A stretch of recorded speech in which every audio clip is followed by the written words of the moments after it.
भगवान श्री कृष्ण ने कहा, जो हुआ वो अच्छा हुआ, जो हो रहा है वो अच्छा हो रहा है, जो होगा वो भी अच्छा ही होगा। तुम बिना कारण के चिंता क्यों करते हो और बेवजह ही घबराते हो? तुम तो आत्मा हो जिसे ना तो कोई मार सकता है और ना ही जला सकता है। यही जीवन की सच्चाई है जिसे प्रत्येक व्यक्ति को जानना है। ना तो ये शरीर तुम्हारा है और ना ही तुम इस शरीर के मालिक हो। ये शरीर पंच तत्वों से बना है, आग, जल, वायु, पृथ्वी और आकाश। एक दिन ये शरीर इन्हीं पंच तत्वों में विलीन हो जाएगा। तुम क्यों व्यर्थ की चिंता करते हो? तुम क्यों भयभीत होते हो?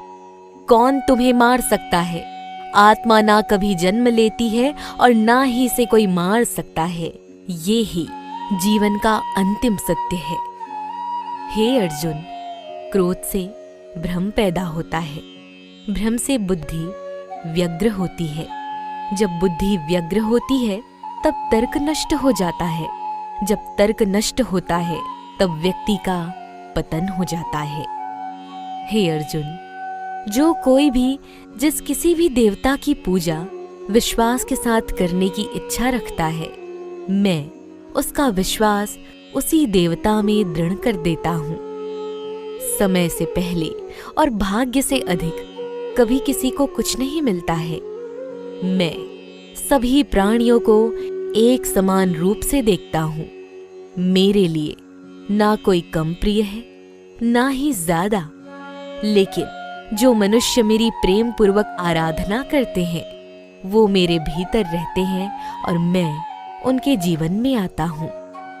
हे अर्जुन, तुम्हारा क्या गया जो तुम रोते हो? तुम क्या लाए थे जो तुमने खो दिया? तुमने क्या पैदा किया था जो नष्ट हो गया? जो तुमने लिया यहीं से लिया, जो दिया यहीं पर दिया। जो आज तुम्हारा है कल किसी और का होगा, क्योंकि परिवर्तन ही संसार का नियम है। हे अर्जुन, जन्म लेने वाले के लिए मृत्यु उतनी ही निश्चित है जितना कि मृत होने वाले के लिए जन्म लेना। इसलिए जो अपरिहार्य है उस पर शोक मत करो। हे अर्जुन, केवल भाग्यशाली योद्धा ही ऐसा युद्ध लड़ने का अवसर पाते हैं जो स्वर्ग के द्वार के समान है। कोई भी इंसान जन्म से नहीं बल्कि अपने कर्मों से महान बनता है। जिस तरह प्रकाश की ज्योति अंधेरे में चमकती है, ठीक उसी प्रकार सत्य भी चमकता है। इसीलिए हमेशा सत्य की राह पर चलना चाहिए। मनुष्य को अपने धर्म के अनुसार कर्म करना चाहिए। जैसे विद्यार्थी का धर्म विद्या प्राप्त करना, सैनिक का धर्म देश की रक्षा करना। जिस मानव का जो कर्तव्य है उसे वो कर्तव्य पूर्ण करना चाहिए। मेरा, तेरा, छोटा बड़ा, अपना पराया मन से मिटा दो, फिर सब तुम्हारा है और तुम सबके हो। धरती पर जिस प्रकार मौसम में बदलाव आता है उसी प्रकार जीवन में भी सुख दुख आता जाता रहता है। सफलता जिस ताले में बंद रहती है वो दो चाबियों से खुलती है, एक कठिन परिश्रम और दूसरा दृढ़ संकल्प। कर्म वो फसल है जिसे इंसान को हर हाल में काटना ही पड़ता है। इसीलिए हमेशा अच्छे बीज बोए ताकि फसल अच्छी हो। अच्छे कर्म करने के बावजूद भी लोग आपकी बुराइयां ही याद रखेंगे।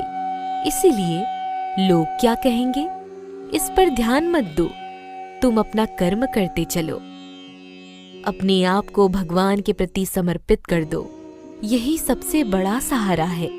जो कोई भी इस सहारे को पहचान गया है वो चिंता, डर और दुखों से आजाद रहता है। जब तक शरीर है तब तक कमजोरियां तो रहेंगी ही। इसीलिए कमजोरियों की चिंता छोड़ो और जो सही कर्म है उस पर ध्यान लगाओ। इसीलिए कमजोरियों की चिंता छोड़ो और जो सही कर्म है उस पर ध्यान लगाओ।